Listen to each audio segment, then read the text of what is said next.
Shalom, selamat datang di GBT Home Online Service, kembali bersama saya Joy. Bagaimana kabarnya? Luar biasa ya, selalu jaga kesehatan dan selalu patuhi protokol kesehatan dimanapun Anda berada. Baik itu memakai masker, mencuci tangan atau memakai hand sanitizer, dan menjaga jarak atau menjauhi kerumunan. Dan untuk informasi saat ini, ibadah online service akan selalu ditayangkan pukul 7 pagi di channel GBT Home Kedung Gebang. Dan untuk onsite, sementara ini akan ditiadakan menimbang kian banyaknya berkembang COVID saat ini dan banyak korban yang bertambah banyak. Dan selalu jaga kesehatan, selalu memakai masker dan selalu menjaga jarak. Dan untuk keluar, harap untuk kegiatan mendesak saja. Sekian yang bisa info saya sampaikan. Selamat beribadah, Tuhan Yesus memberkati.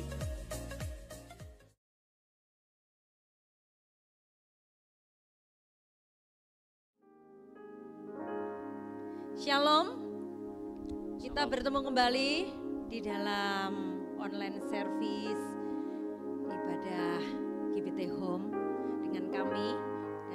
Kami senang sekali bertemu dengan Bapak Ibu Saudara sekalian meskipun lewat online. Mari kita lebih lagi kita mau mendekatkan diri kepada Tuhan. Mari kita baca di dalam Mazmur 73 ayat 26. Sekalipun dagingku dan hatiku habis lenyap, gunung batuku dan bagianku tetaplah Allah selama-lamanya. Amin. Tidak terasa bahwa waktu itu cepat berlalu, saudara. Dan bagaimana kita menjalani hari-hari kita ini, apakah kita menjalani hari-hari ini dengan tuntunan Tuhan dan pimpinan Tuhan, ataukah kita terlalu sibuk dengan urusan kita masing-masing. Mari saudara, kita mau fokus kita kepada Tuhan, karena Tuhan telah lebih dulu mengasihi kita dengan Dia mengorbankan dirinya di atas kayu salib untuk menebus dosa-dosa kita semua. Itu adalah bukti cinta Tuhan kepada kita semua. Terima kasih Tuhan, kami mengucap syukur untuk hari ini, di mana kami masih diberi kesempatan untuk datang kepadamu Tuhan, untuk mencari wajah-Mu. Dan biarlah Tuhan, kami mau menyatakan cinta kami kepadamu Tuhan. Dengan pujian penyembahan kami datang di hadapan-Mu. Kami mau berkata, terima kasih Tuhan untuk cinta-Mu. Terima kasih Tuhan untuk kasih-Mu. Dan kami juga Tuhan mau berkata, kami cinta Engkau Tuhan.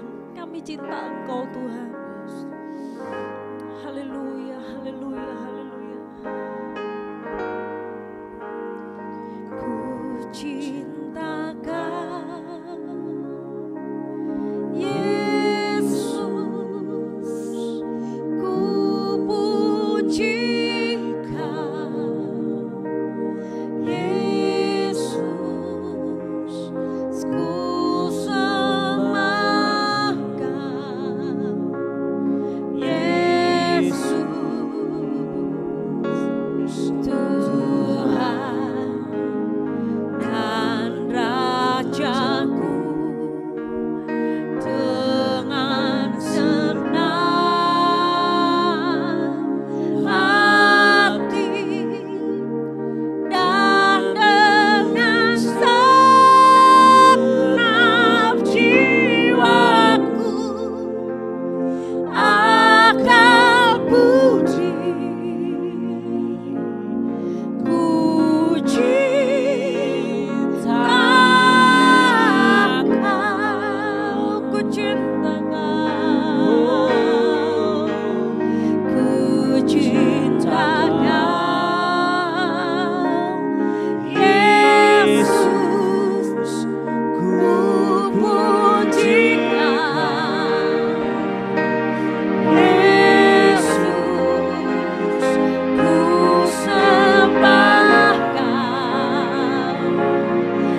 pujianmu, penyembahanmu,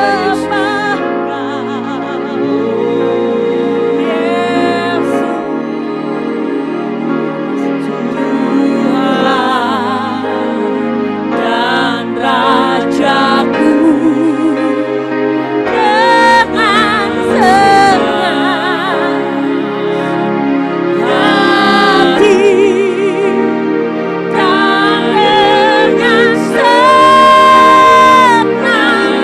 Jiwa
disembah. Satu-satunya juru selamat, Engkau yang bertahta, Tuhan Yesus Kristus. Mari angkat tanganmu.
Bersama-sama akan melihat kemuliaan Tuhan dinyatakan. Amin. Kuatkan kami semua Tuhan. Bersatu hati kami berdoa memohon kemurahan-Mu Tuhan atas bangsa ini. Memberkati pemerintah kami, aparat keamanan, tenaga-tenaga kesehatan yang mereka dengan segenap kekuatan mereka mempertaruhkan nyawa Tuhan, memberkati mereka semua Tuhan. Indonesia ada dalam tangan dan kendali-Mu. Engkaulah yang berkuasa, Engkaulah yang menjadi raja atas bangsa kami Tuhan. Terima kasih Tuhan, dan apabila sebentar kami akan bersama-sama menerima benih firman Tuhan, bila kami menerimanya dengan sukacita, supaya benih firman Tuhan itu jatuh ke tanah yang subur, ke hati kami, supaya hidup kami bertumbuh dan berbuah-buah bagi kerajaan Allah. Memberkati hamba-Mu, memberkati kami semua dengan hikmat dan pengertian Tuhan. Dan kami siap untuk mendengarkan. Di dalam nama Tuhan Yesus Kristus, kita semua yang percaya, kita katakan amin. Shalom Bapak Ibu sekalian, selamat bertemu kembali dalam kasih Tuhan Yesus Kristus. Damai sejahtera dan sukacita daripada Tuhan menyertai kita sekalian. Kita akan buka Alkitab kita pada saat sekarang ini. Dan khotbah saya berikan judul Yesus sahabat orang berdosa. Kita baca sama-sama dalam Matius pasal 11 ayat ke-19. Matius pasal 11 ayat ke-19, demikian bunyi firman Tuhan. Kemudian anak manusia datang, ia makan dan minum. Dan mereka berkata, lihatlah, ia seorang pelahap dan peminum, sahabat pemungut cukai dan orang berdosa. Tetapi hikmat Allah dibenarkan oleh perbuatannya. Amin. Nah, ini merupakan kritikan ya daripada sekelompok orang. Mereka ini saya cari tahu siapa ini ya. Apakah ini kelompok orang Farisi, orang Saduki, atau kelompok ahli Taurat, ya, atau murid-murid Farisi atau ahli Taurat, ya. Tentunya kelompok ini adalah kelompok yang tidak senang dengan Tuhan kita Yesus Kristus. Ya. Jadi dia tahu kedatangan Tuhan Yesus ke dalam dunia ini, ya. Itu ajarannya dia mengajarkan bagi pengikutnya, ya, itu bagi pengikutnya selama mempelai itu ada, tidak berpuasa. Nah, nanti kalau mempelai itu tidak ada, ditinggalkan, maka orang itu barulah puasa. Beda dengan ajaran Yohanes Pembaptis. Ya, di sini di atasnya dikatakan Yohanes Pembaptis ini orang yang selalu berpuasa. Ya, ayat ini dikatakan Yohanes datang, ia tidak makan dan tidak minum, dan mereka berkata ia kerasukan setan. Jadi ini sangat membingungkan sekali. Ya, apa yang dikatakan oleh sekelompok orang ini? Yang satu berpuasa dikatakan ia kerasukan setan. Nah, kalau Tuhan Yesus pada saat itu dia sedang makan dan minum, ya, dia makan dan minum, dikatakan bahwa dia pelahap dan peminum. Dan dikatakan lagi dia sahabat pemungut cukai dan sahabat orang berdosa. Ya, puji Tuhan. Nah, ini. Kita pun juga demikian. Jangan kita seperti kelompok orang yang tidak senang dengan Tuhan Yesus. Kalau melihat ada keluarga kita, tetangga kita, teman kita yang seperti pemungut cukai, ya digolongkan sebagai orang berdosa, lalu kita jauhi, kita benci, ya. Tapi tidak, kita harus menteladani apa yang dikerjakan, dilakukan oleh Tuhan Yesus ini. Dikatakan bahwa Yesus adalah sahabat orang berdosa. Bukan Yesus orang berdosa, Yesus sahabat orang berdosa. Nah, ini.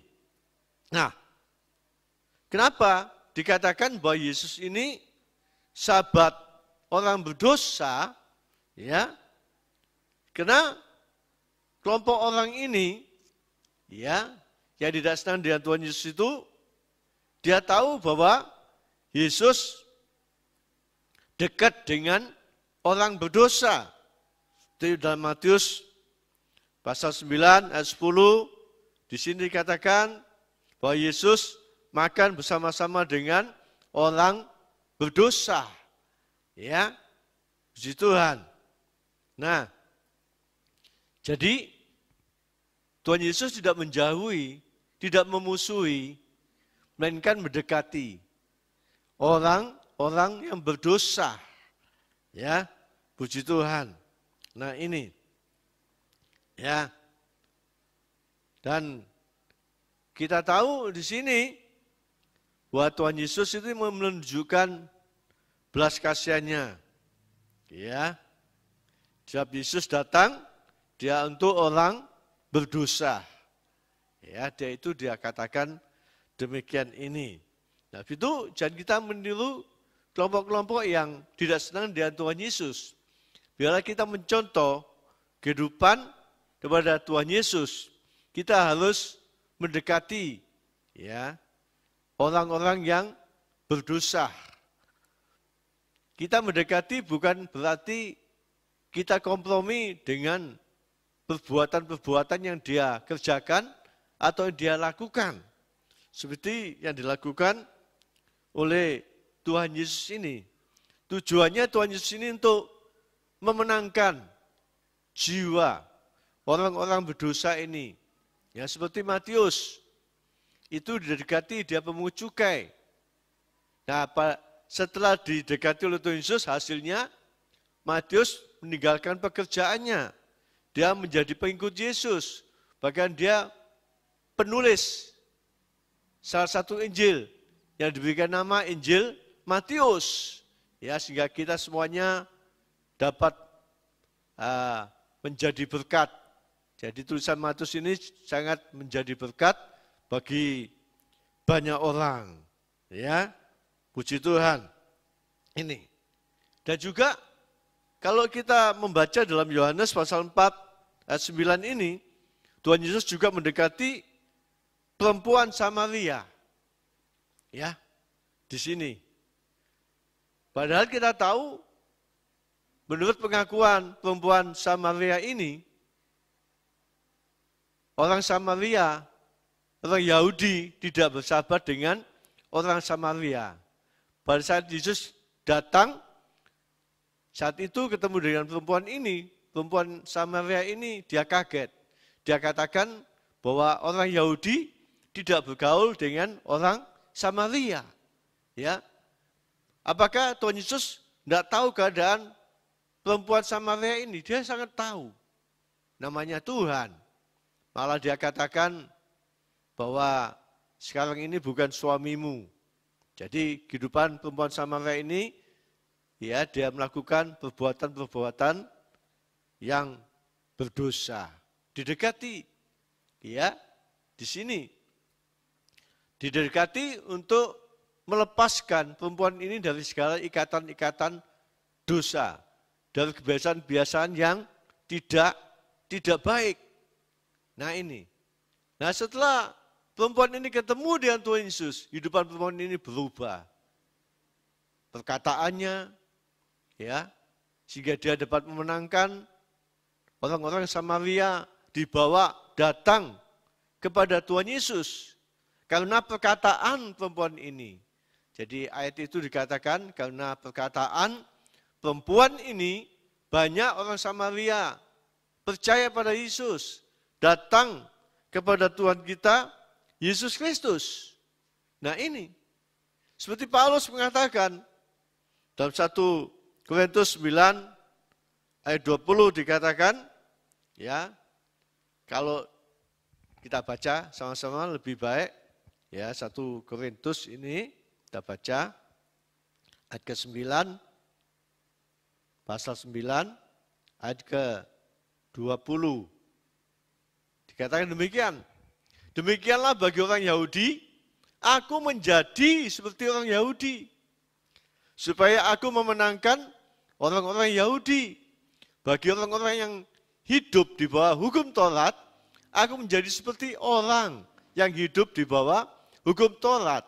Sekalipun aku sendiri tidak hidup di bawah hukum Taurat, supaya aku dapat memenangkan mereka yang hidup di bawah hukum Taurat. Nah ini Paulus. Ya, kita tahu Paulus ini banyak memenangkan banyak jiwa. Ya, banyak tempat-tempat dibuka oleh Paulus, gereja-gereja, sehingga banyak orang percaya pada Tuhan. Sebab hidupnya seperti ini, seperti tadi yang kita baca, ya, bahwa dia dapat mendekati, bergaul dengan orang Yahudi. Seperti orang Yahudi dikatakan, ya, bahwa Paulus dikatakan sebagai orang Yahudi, seperti orang Yahudi, ya, supaya dia memenangkan orang-orang Yahudi. dia dapat bergaul juga dengan orang-orang yang di bawah hukum Taurat. Ya. Demikian juga supaya dia dapat memenangkan, membawa orang datang kepada Yesus. Kita tahu orang Yahudi itu dia melakukan adat istiadat nenek moyang. Ya. Seperti contohnya mau makan cuci tangan. Jadi diartikan supaya dia bersih. Ya, hanya hal-hal yang di luar dikerjakan, dilakukan. Nah, kita tahu bahwa adat istiadat itu tidak semuanya tidak baik. Ada yang baik juga. Kita lakukan yang sesuai dengan firman Tuhan. Nah, ini perlu Bapak Ibu. Saya katakan bahwa adat istiadat, ya, bangsa-bangsa, suku-suku yang ada, ya, itu tidak semuanya itu tidak baik. Yang kita lakukan itu yang sesuai dengan firman Tuhan. Ya. Seperti kita lihat suku Jawa. Kalau orang bertemu dengan orang tua, itu tangannya dicium. Beda dengan ketemu anak muda sesama, jabat tangan. Tapi kalau bertemu anak muda dan orang tua, itu mencium tangan. Nah, itu bagus. Ya. Tapi ada juga adat-adat yang tidak cocok sesuai dengan firman Tuhan. Memegang bulan-bulan, ya, tertentu. Nah, ini tidak perlu kita lakukan. Yang baik itu kita lakukan seperti Paulus itu dia melakukan. Ya. Dan juga dikatakan oleh Paulus, kalau dia sama-sama dengan orang-orang yang di bawah hukum Taurat yang melakukan hukum Taurat ini, ya, dikatakan dia seperti orang yang di bawah hukum Taurat. Nah, ini kita tahu hukum Taurat itu hukum yang membalas kejahatan dengan kejahatan. Dalam Matius pasal 5 itu, situ dijelaskan, ya, kalau kamu dipukul, ya, gigimu rontok 1, maka kamu akan membalas, dirontokkan giginya 3 atau 5 lebih daripada yang dia lakukan, membalas. Ya. Dan kita tahu, Paulus juga tahu bahwa kita dapat melakukan, ya, hukum Taurat yang pertama dan yang kedua itu seperti di dalam Alkitab ini dikatakan Matius 22 ayat 37 sampai 40, ya, dikatakan itu yang terdapat terangkum hukum pertama dan hukum kedua itu mengasihi Tuhan Allahmu dan sesama manusia. Nah, ini, ya, jadi kita harus menyatakan kasih kita kepada sesama kita manusia. Jadi kita tidak boleh membalas kejahatan dengan kejahatan. Tapi ajaran daripada Paulus mengatakan, ya, kejahatan dibalas dengan kebaikan. Nah, ini kalau kita melakukan hal itu, maka kita sama seperti Paulus dapat membawa keluarga kita, tetangga kita, kenal sahabat kita dapat datang kepada Tuhan. Ya. Sebab kita tidak dibawa hukum Taurat. Ya, tapi kita dibawa hukum anugerah Tuhan, hukum kasih kepada Tuhan kita Yesus Kristus. Ya, puji Tuhan. Dan di dalam ayat tadi dikatakan Matius, Injil Matius tadi kita buka lagi pasal 11. Pasal 11 ayat ke-19 di sini dikatakan, ya, yang terakhir tadi di bawah, yang B, tetapi hikmat Allah dibenarkan oleh perbuatannya. Ya.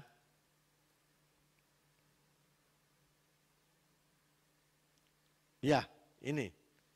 Jadi kita lihat hikmat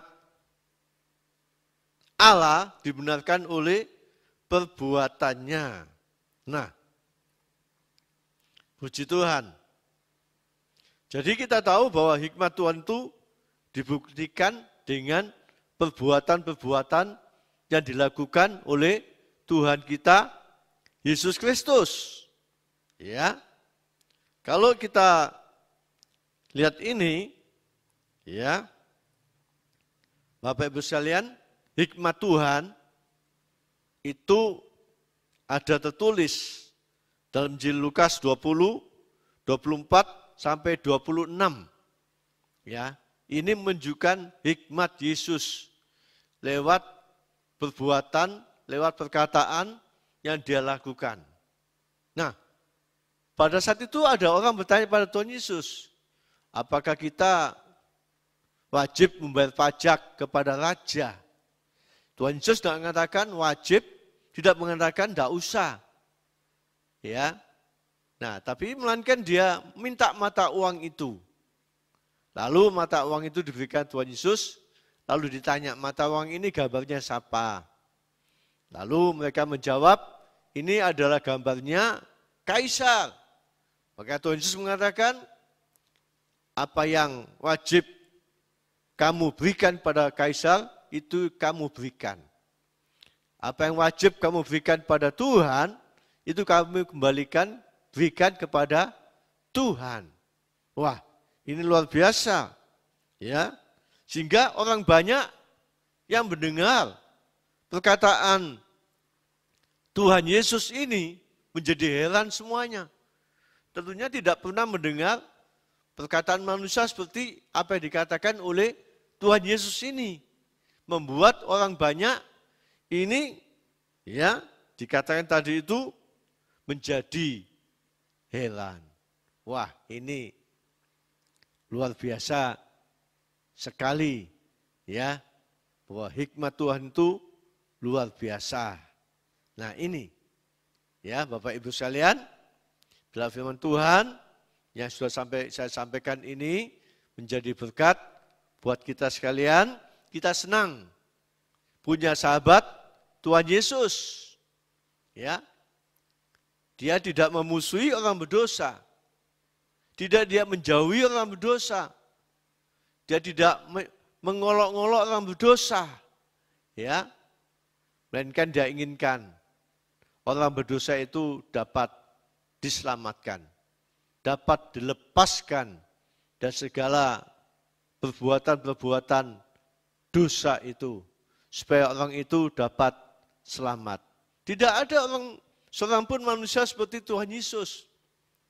Banyakan manusia itu kalau melihat keluarganya, tetangganya, kenalan sahabatnya berbuat dosa, ya, dimusuhi, ya, dibicarakan oleh orang banyak, tidak disenangi. Tapi Tuhan Yesus ini luar biasa. Ya, mari sama-sama Bapak Ibu sekalian, kita mencontoh kehidupan daripada Tuhan Yesus Kristus ini. Sehingga banyak orang diselamatkan, banyak orang percaya kepada Tuhan Yesus ini. Puji Tuhan. Kiranya Tuhan memberkati kita sekalian. Saya akan bacakan ayat penutup Lukas pasal ke-7 ayat 52. Ya, Lukas pasal 7 ayat 52. Dikatakan,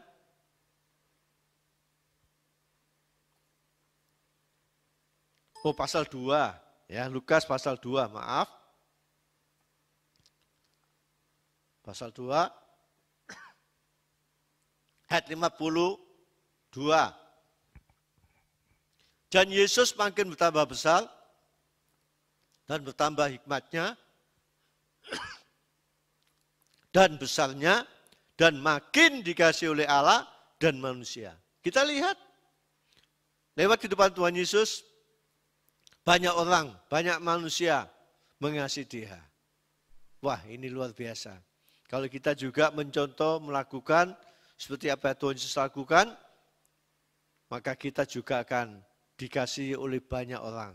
Nama Tuhan dipuji dan dimuliakan. Kita sama-sama akan dudukkan kepala kita datang pada Tuhan Yesus. Terima kasih Tuhan buat firman-Mu yang kami sudah sampaikan. Biarlah firman-Mu itu menjadi berkat buat kami sekalian, dan kami juga dapat melakukan, tidak hanya mendengar saja, tapi kami dapat melakukan sebagaimana Tuhan Yesus telah memberikan teladan contoh yang baik buat kami sekalian. Sehingga nama Tuhan dipuji dan muliakan. Terima kasih, berkati setiap anak-anak-Mu yang sudah mendengarkan firman-Mu Tuhan. Engkau berkati kesehatannya, berkati rumah tangganya, Engkau berkati keluarganya, berkati pelayanannya, rohaninya. Nama Tuhan dipuji dan dimuliakan. Terima kasih Tuhan Yesus, terima kasih.